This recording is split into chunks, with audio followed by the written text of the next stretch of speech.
hear me and that you can see my screen.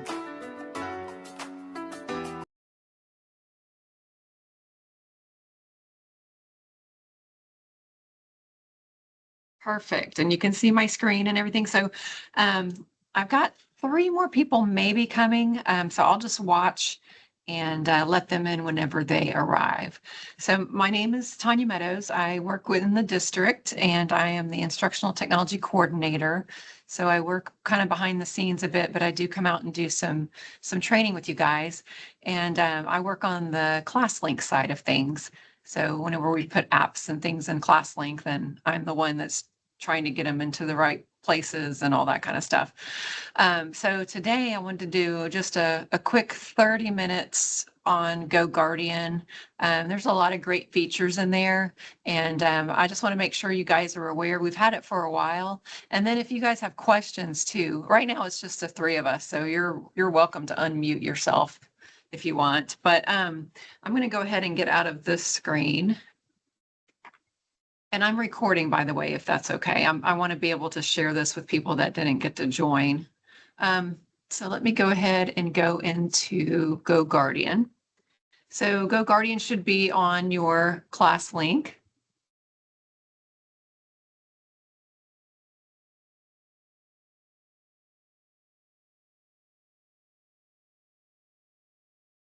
So once you're in GoGuardian, let me get to your view. This is not your view. Let's get to your view. There we go. You might see your classes listed here if you've gotten in this year and pulled them in. So if you haven't, they would be waiting over in pending, and you would need to pull them into your active classes. And they're created based on your grade books in Skyward. So however many grade books you have in Skyward, then that's what you're going to see here. And I believe both of you are elementary. Just let me know if you are elementary or not elementary, so that I can make sure that I'm addressing the right people. But I believe you both are elementary. Okay, so Margaret is. So let me go ahead and just kind of go through the. Okay, good. All right. So I'm just going to go through the different things that you can see here on the screen. So when I first log in, I see my classrooms, and then if I've already pulled them in, I'll have them listed here. Now I have settings for each of my classrooms that I can set up, and I want to just kind of go through that. So once you start running your sessions, later on, you can come back and view what happened in those sessions, and I'll show you that on some of mine. And then the other thing that you can do, hold on, I'm admitting some people. There we go. All right. So, and then the other thing you can do is you can set a calendar, and I'll go through that in just a little bit, but you can set a calendar to run your GoGuardian. So just so you know, I think you already know, but GoGuardian will let you view the screens on your computer of what is happening on the student screens.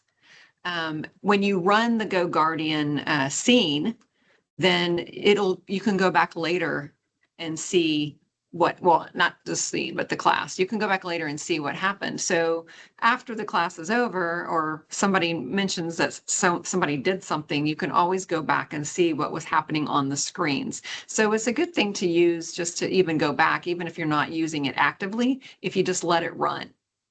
The other thing that you can do is if you have problems with students getting on certain sites and you just don't want them to be on that site, and you don't want to have to remember to go and set that up, then you can set up a scene that automatically starts. So you can see on my drop down here, it says set a default scene. So I could set a default scene. And so anytime during that time that my class runs, that scene will run, and it'll keep them from whatever sites I put on there that I don't want them to get to. So there's some things that you can set up to where once you set it, you don't really need to get into it unless you want to. But that's just kind of just one of the ways that you can use it. All right, so I'm going to go down and let me go to edit class here. All right, so when I'm in the edit class, and I can do this on each of my classes, again, you can rename your class if you need to. I can change the color. This doesn't matter, but if you have several classes and you want to have different colors, you can do that. You can do little icons with your class. There's a few of them there. And then down below that, I've already set up some scenes, and we'll go to that in a minute. But I've set mine to default to this block game site scene. You can call it whatever you want, but maybe these are just sites I don't want them to ever go to, and I don't want to have to think about it. So I just have it set up as a default scene. So every time this class runs, it's going to block those for me. All right. So then over here on scheduling, that's what I was talking about a little bit ago. You can set up your class to run, a certain day. You can have it repeat. So let's say I want to run my scene. What is today? October. I want to run my class October. And then I want to run it all the way through until we'll just stop in December I can set up another one for the spring. And my class time for this class is, let's say it's 1:30 to 2:45. Put the 45 here. Not AM though. I want to change that to PM. Let's get there. It's not a time I want to be running classes. Let's see, we'll make that say 2:45. And then down here is where I can set my class to repeat.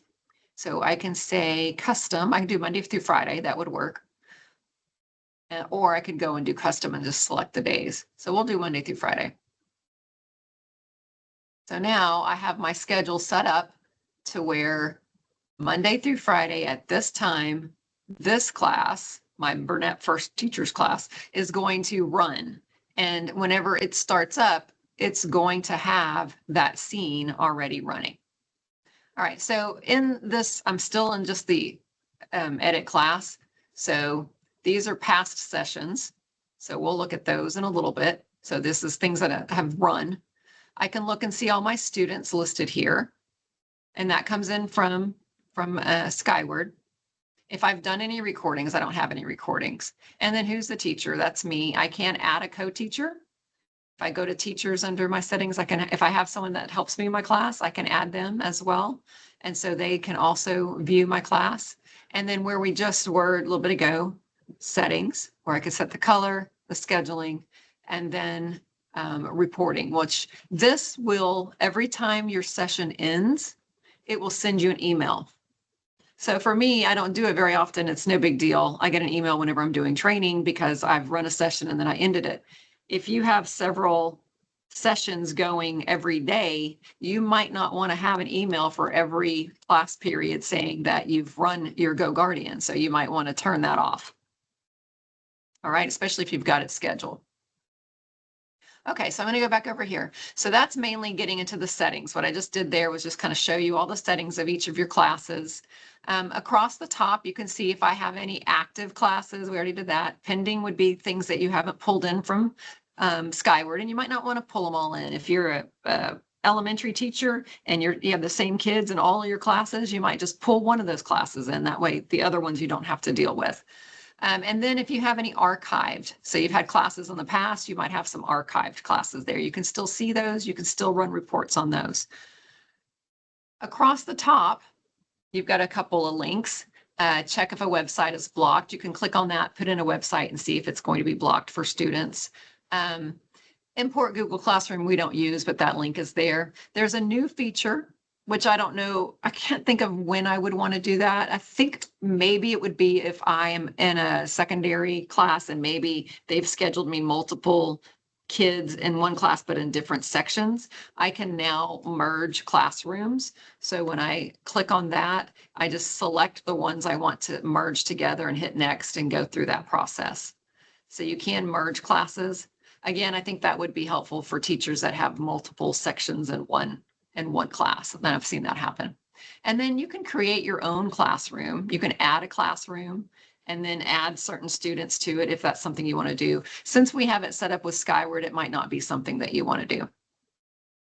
All right, before I go to scenes, I just want to come over here and show you calendar. We looked a bit at that whenever we were looking in the classroom. This is where it's going to show me where I have scheduled before or where I've run my session. So if I remember a date and I want to go back to it, and I've got some things back in the spring here, I can go back and find where I've run other sessions, and it'll give me a little thing here, and I know when it was run.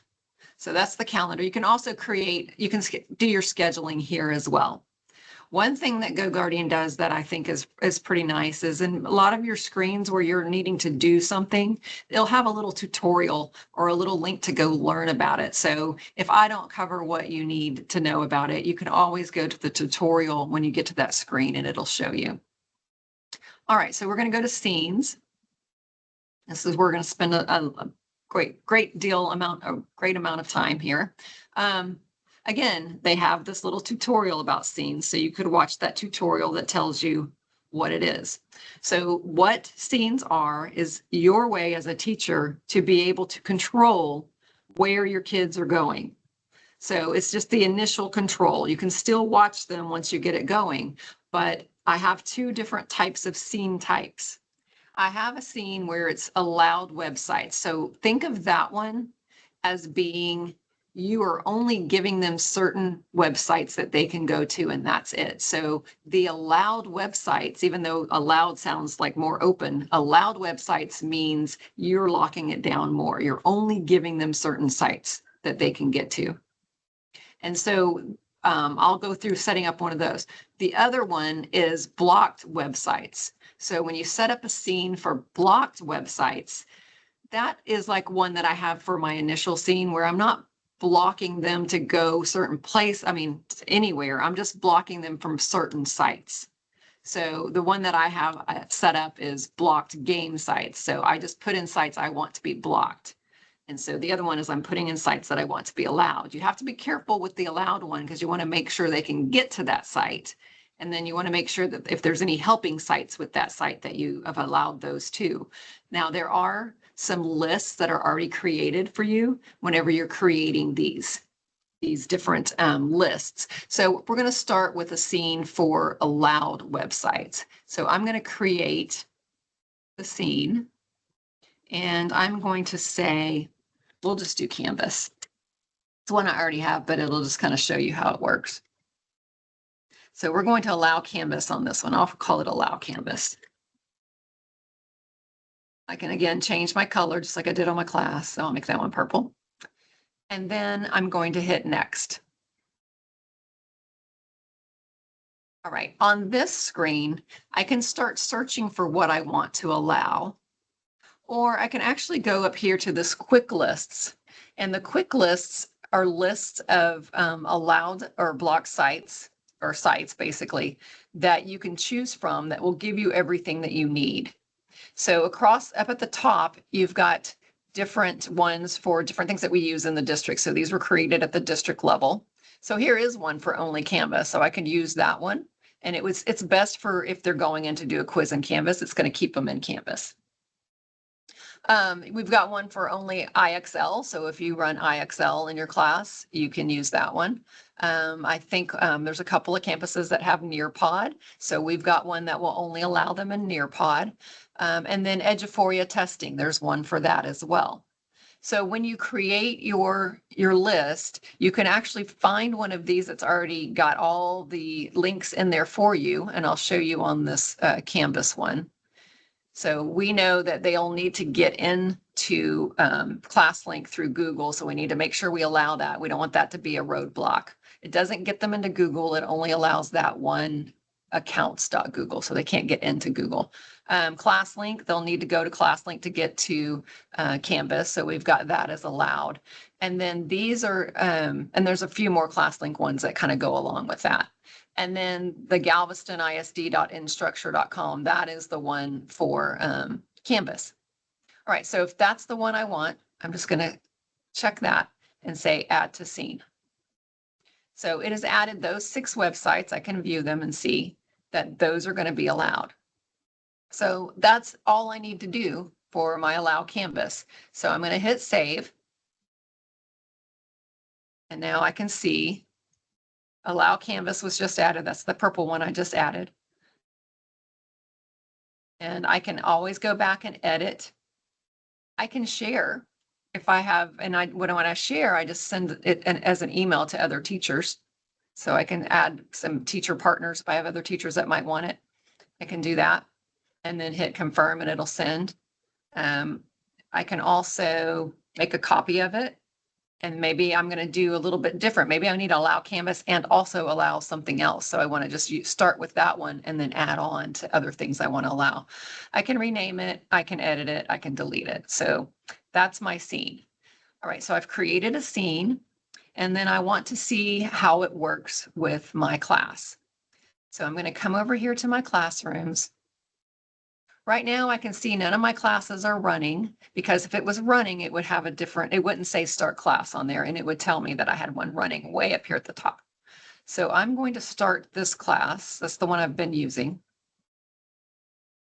And I have several different people in there, but only one is active. That's how it works. Let's give me a second. Let's see if they can get in. There they go. Okay, so they're logging in. All right, so I want to limit this one to only do Canvas.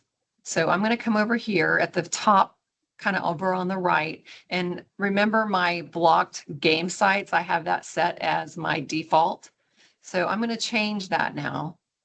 I'm going to view all, these are all my different ones. And the scene that I just created was allow canvas. So now I'm going to turn that on. And it's okay that I'm turning it on after they get in there because it'll do whatever it needs to do. So it's already done something to them. If I open it up, I've got a couple of, well, I guess you can't see the tabs at the top, but it's blocked out a couple of tabs for them. See, it says website blocked by the scene. That's the scene I just applied. And that was HMH is what they were on. Because I have a scene for HMH too. And so the last time I ran it, I was doing HMH. Website blocked by scene, it's HMH. So I'm going to close those two tabs, which I can do by opening up the student. All right, so I close those two tabs. And when I'm looking at my student right now, as a student, I can go, so you can see I'm kind of moving a little bit. So I'm hovering over. If I click on something that is not Canvas, it's going to give me the block screen. So I just clicked on one of those apps and I can click on all these apps here and it's going to block me because those are not the ones I want them to go to. So if I come over here and click on Canvas, it's hovering on Canvas now. It will let me go to Canvas. So that's what I want to be able to do. So in this case, when I'm using Canvas, the best case scenario for this is for quizzes or things that you want them to do within Canvas. If I'm taking them to Canvas and then I have a link going out somewhere else, then it could get blocked unless I allowed that outside link too. And so I have a question here. Websites are only restricted by scenes during the time frame that, yes. So there have been times in the past that I've especially when it came last year, that if somebody accidentally left a scene running, like if a previous teacher kept a scene running, you could have a student in your class being blocked by the other teacher. But you can pull that student from the other teacher. I can't demonstrate that here because I don't have that many students to work with, but you can pull them out of the other scene.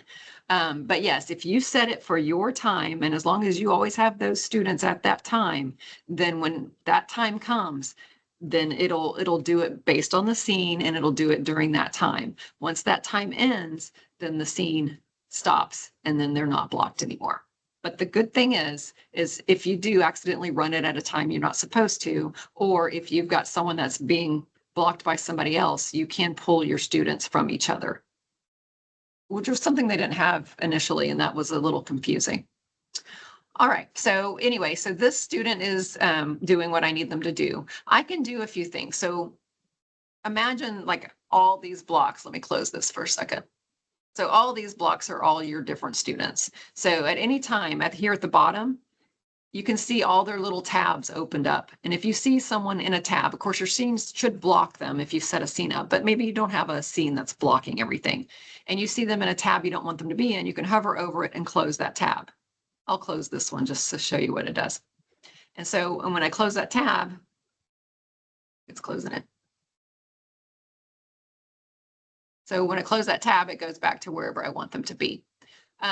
When I open up a person or a student and I see what they're doing and I can send, see, here it is more. I can take a screenshot. I can open a tab. So if I open a tab, I can say where I want them to go.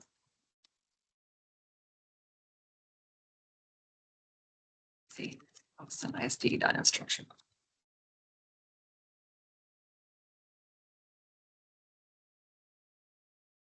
I can do this at the student level, but I can also do it at the district level.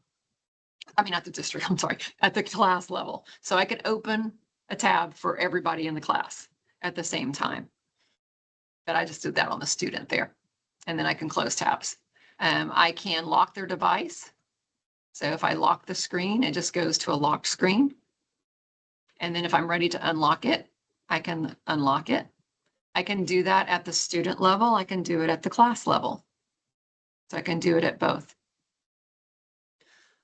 All right. So let me look across the top here. Let's see.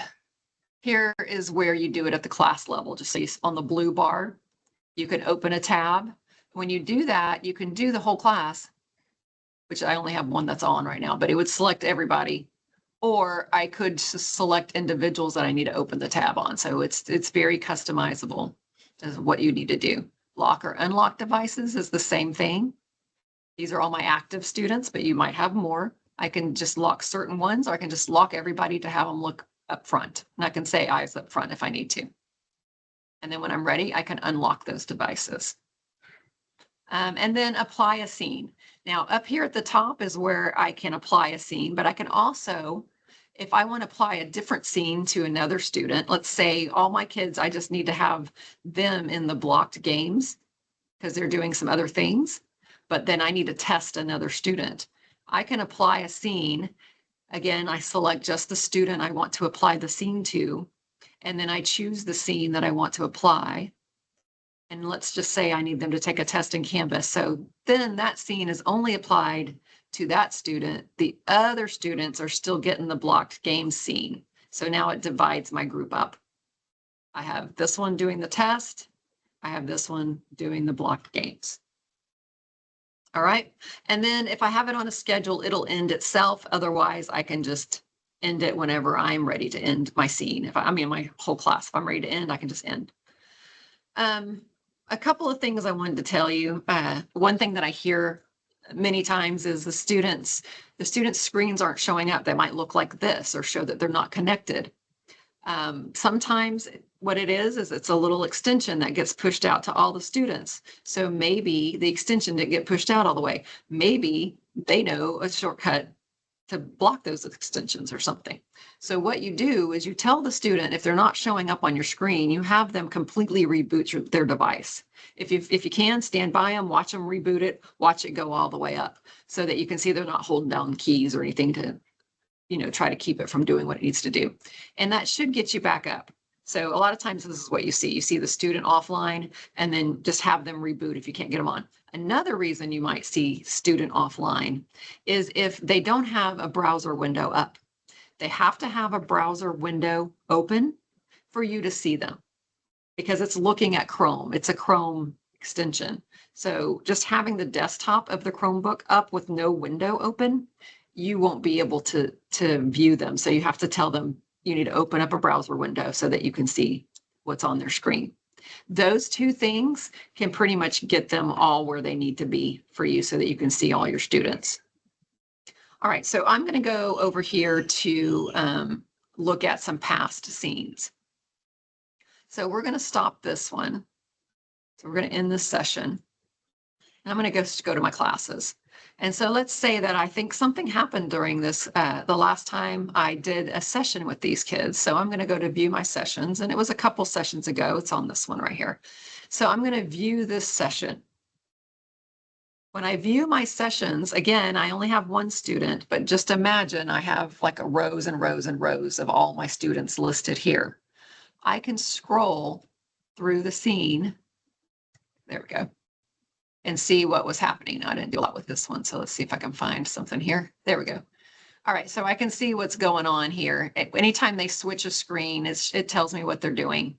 And so I didn't tell you about the off task, but I'll tell you about it in just a minute. But it's telling me they were off task because they weren't on a math thing. And what happens when they're off task is they turn yellow. They have a little yellow glow behind them. So let me show you real quick what that looks like. So if you want to set an off task, then you need to tell it. And I just went to settings and then went to settings. I need to tell it what subject I teach. And so when I tell it that I'm teaching math, and then I update my classroom, and that's what I had it on, then anytime they're doing something that doesn't look like math, it makes them glow in yellow. And so their little box on your screen will have a little yellow glow to them. And then there's different ones. So if it doesn't look like they're doing any of these like science or English, I think it's actually looking at the content of the page. It'll glow yellow just to highlight them for you to pay attention and see what they're doing. All right, so let's go back to the sessions real quick. When I view that session, I can see if I took any screenshots. So here I took a couple of screenshots of what the student was doing. This is where they were blocked. If I did anything, so if I close tabs or open tabs, and here you can see what I did. I closed several tabs, I locked them, I unlocked them, so I can see all that. And then I also did a check-in, which is a little button on the top of your class. And I checked in and I asked them, it just brings up, I'll show you what it looks like. It brings up this screen for the students, and then they just check in and say how they're feeling. So I did a check-in with them, and I guess they were angry, maybe because I was blocking them or something. So that is what your scene looks like. One last thing I wanted to show you is this is new, and this is student reports. So let's say that during that class, this student had some issues. So I'm going to view a report. It actually does the whole day. Actually, I think I needed to change it to back up a little bit. So let's do this. So we're going to view report. Way back then. It's taken a while. Anyway, I had stuff on it earlier. I can look at what happened, see what's going on, and then I can email that report if I want to. It'll even show me the chat history if there's any chat history. And I can email that report and I can send it to a parent. So I could send that and let them know this is what we were doing today. This is what happened. You can write a little message to the parent there and let them know, and if they need to call you or whatever you want to put in there. So that's just another way to kind of get some support from the parents if you're seeing something's going on. Okay, so I've got just a couple of minutes. You can unmute, or you can just go in the chat if you have any questions, and I'll be happy to answer them.